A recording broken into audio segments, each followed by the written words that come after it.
body of teenage kidnap victim Leslie Whittle has been found in a shaft at Bathpool Park, Staffordshire, after a 7-week search. The 17-year-old heiress had not been seen since she was abducted from a home in Highley, Shropshire, on January the 14th. How evil, how ruthless, how terribly wicked this man is that we've hunted for 7 weeks. God above, I never dreamt in my wildest dreams he'd do such a thing to a girl. It's terrible. All the evidence suggested that the Black Panther had killed Leslie on the night of the failed ransom run to Bathpool Park. But if so, why had he murdered her instead of collecting the ransom money and making his getaway? One possible explanation was about to emerge. Nightclub DJ Peter Shorto had been in the park with his girlfriend at exactly the time Ronald Whittle was due to hand over the £50,000. Yes, I left work about 2:30 in the morning, arrived here about 2:45 with my girlfriend. I was here for about 15 minutes. I saw a torch in front of me, about 150 yards, either flashing on and off or waving from side to side. I just assumed it was somebody out for a late night walk or walking his dog, perhaps, you know. I thought nothing about it at all. It seemed that the Panther had mistaken Shorto for Ronald Whittle and was signalling him to bring the ransom money. But his evidence contained an even more controversial claim. But at the same time, a police panda car drove in. They stopped just to my right, about 100 yards away. They stopped for a cigarette. If Shorto was right, a police car had stumbled into the ransom operation as the Panther was planning to collect the money. Booth believed this was a potentially fatal blunder. Immediately, I recognised that what had happened was that the kidnapper had panicked because of that police car. I had no doubts whatsoever in my mind that that's what had compromised the operation.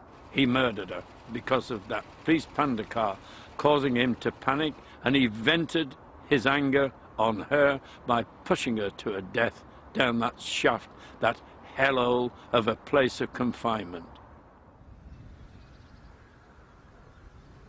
Booth's interpretation is disputed by Harold Wright, the head of Staffordshire CID at the time. He believes Shorto was mistaken. We've got to accept there were a courting couple in Bathpool that night. We've got to accept they saw a police vehicle or something that to them resembled a police vehicle. They did not see a Staffordshire police vehicle because there was no Staffordshire officer or vehicle near Bathpool that night. There's no doubt at all it was a panda car, definitely. You couldn't have mistaken it for any other car? No, it was a panda car. The war of words over the panda car caused a bitter rift between senior police officers. But the only man who knew the truth was the Black Panther himself, and he was still at large.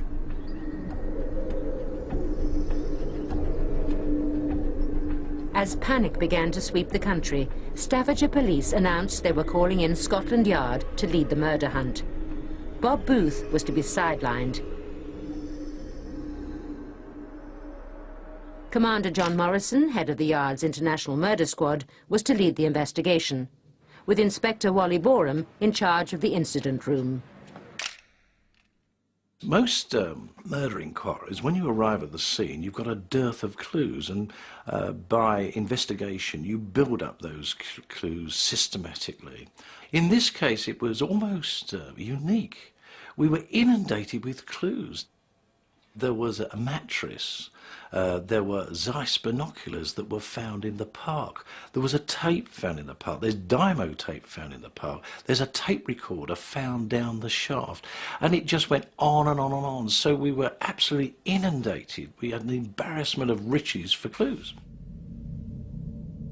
Detectives began work tracing where the abandoned items had been bought, confident that the paper trail would lead them to the kidnapper. To keep the pressure on, they released the kidnapper's handwriting in case anyone recognized it, and demonstrated the kind of wire used as a noose for Leslie. The biggest clue of all was a fingerprint found on a notepad left in the death shaft. But when no match was found in millions of police files, even this failed to unmask the Black Panther. We knew everything about the man we wanted. We got his height, his age, his clothing, everything about him. We knew everything about him except his name and address. For several months, Britain's biggest ever manhunt dragged on, with no sign of a breakthrough. Then, almost a year after Leslie Whittle's kidnap, there was a sensational new development.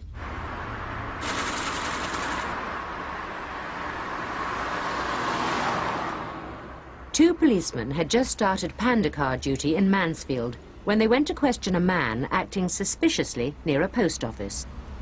Whilst my colleague was asking the questions, I was writing the answers down.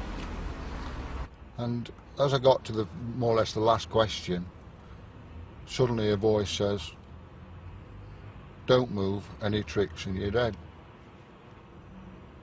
At this point I glanced to my left and was looking down the business end of a double-barrel sawn-off shotgun. And my exact words at that time was, "Fucking hell," and that's all I said.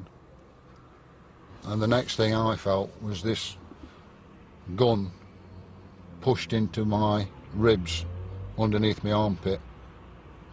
And on getting himself comfortable, he says, "Right, drive."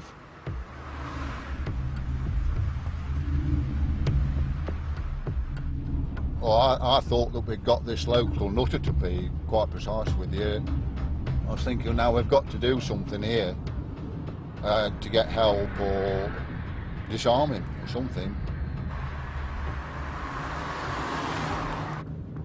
As we're going down the hill, the road goes into a Y-shaped junction. I'm thinking, whichever way we go, we're going into open country. And if we get into open country, there's no way that we are going to survive this. I believe he was going to kill us. And I swung the car across the road to the right, over the white line, and then swung it back to the left, braked hard.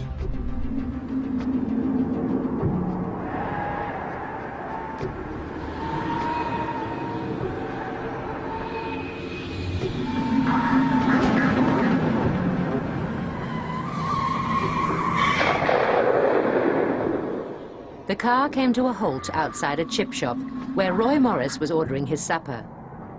When he saw two police officers fighting a gunman, he came running to help. I said to him, "Well, what do you want me to do? What's going off, you know?" And he says, "Grab his wrist." Because we got him on the floor, we were struggling like mad to get hold of him, because we was overpowering him. Yeah. I was looking in his eyes, and his eyes didn't look at me. They were partially closed and sort of shaking, if you like, as if he were mad because he couldn't do nothing. And I said to you, get his wrist together so we can get the handcuffs on. So I grabbed his wrist, and I held him there till they got the cuffs on. They were all over in a minute, wasn't it? I mean, it sent a lifetime, really, but by the time it was all over, it was over in seconds. By the time we picked him up from here and going to them railings and cuffed him again and then searching him, that were a longer spell of time than what happened here. At the end of the day, we ended up protecting him. Well, there was quite a crowd gathered, Yeah. So I can remember one bloke threw a blow at him. Battered and bruised, the gunman was taken away for questioning. For 2 days, he remained silent. Then he reluctantly gave his name. He was Donald Nielsen, a self-employed joiner from Bradford. A former soldier, Nielsen had seen action in Cyprus and Aden and had learnt jungle warfare in Kenya. He was married and had a daughter, almost exactly the same age as Leslie Whittle.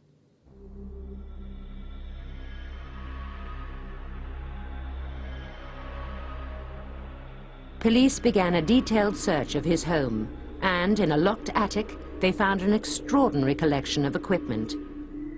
Tools, maps, car keys, and black hoods. They found weapons, including a sawn-off shotgun and ammunition. And in the back of a drawer, they found this model of a Black Panther.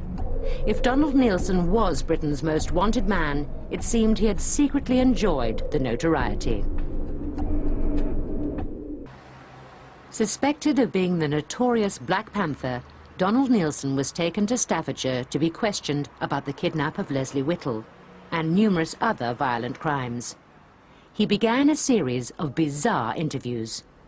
He would be asked a question, a simplest of questions, and he would look at the wall and merely count the bricks in the wall for maybe 20, 25 minutes. And he, just as you thought that he was not going to answer this question, he'd blurt out an answer. And not necessarily to the question you'd asked, but certainly he made some sort of comment. And then you'd follow that up with another question, and the same thing would happen. And slowly but surely, as we put more and more points to him, showing him the evidence that we had, he changed tack. And he wanted to tell us all about all of the murders. And suddenly he said, in fact, what I'll do to help you, I'll make a separate statement for each murder. There was a heavy police guard to hold back the crowds outside the court. Some of them had been waiting for 5 to 6 hours. By the time the accused arrived in a convoy of cars hidden under a blanket, there were about 200 onlookers booing and jeering. Neilson was charged with 13 violent crimes, including 4 murders. When he appeared in court, the journalists who had pursued him for a year were desperate to get their first glimpse of him. The picture I had in my mind was a kind of territorial army type, you know, tall, muscular, fitness fanatic. And there was this really awful little man who was about 5'6" and just really ordinary looking. You would have passed him in the street a million times and never stopped and thought, I wonder if that's the Black Panther. But the truth behind Leslie Whittle's death still proved elusive. Neilson admitted he'd suspected a police trap, but claimed it was the sound of helicopters and dogs which had panicked him, and not a police car.